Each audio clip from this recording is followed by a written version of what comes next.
ஜனவரி 29ஆம் தேதி இன்னைக்கு புதன்கிழமைங்க, தை அமாவாசை. எல்லாரும் கிளம்பி கோயிலுக்கு போங்க. இன்னைக்கு புனித நதிகளில் நீராடுறது ரொம்ப நல்லது.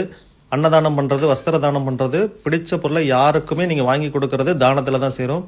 திதி தர்ப்பணம் படையல் கண்டிப்பாக இன்றைக்கி பண்ணுங்கள். இன்றைக்கி அமாவாசை விரதம் இருக்கிறது நல்லது. பசு மாட்டுக்கு அகத்திக்கீரை கொடுங்க, மீன்களுக்கு பறி போடுங்க, எள்ளு தண்ணி உங்கள் முன்னோர்களுக்காக சூரிய பகவான் முன்னிலை இன்றைக்கி இருக்கிறது நல்லது. இந்த தை அமாவாசைங்கிறது உத்தராயண காலத்தில் வரக்கூடிய முதல் அமாவாசை. இன்றைக்கி நைட்டு 7:21 வரைக்கும் அமாவாசை இருக்குது. எப்போ டைம் கிடைக்குதோ அப்போ செய்யுங்க. இல்லைனா மதியானம் 1 hour ஆஃபீஸில் பர்மிஷன் போட்டு வந்து செய்யுங்க. முன்னோர்களுக்காக படையல் போடுறீங்கன்னா உங்கள் வீட்டில் ஹாலில் படையல் போடுங்க. மதியானம் 1:30 to 2 மணி வரைக்கும். தீபம் போடுறீங்க அப்படின்னா நல்லெண்ணெய் தீபம் போடுங்க. சாயந்தரம் 6 மணிலேருந்து 7 மணி வரைக்கும். நாளைக்கு திருவோண நட்சத்திரத்தில் நீங்கள் பெருமாள் கோயிலுக்கு போய் வழிபாடு பண்ணுறது நல்லது.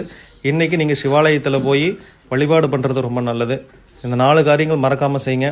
யாருக்காவது முடிஞ்சால் ஒருத்தருக்கு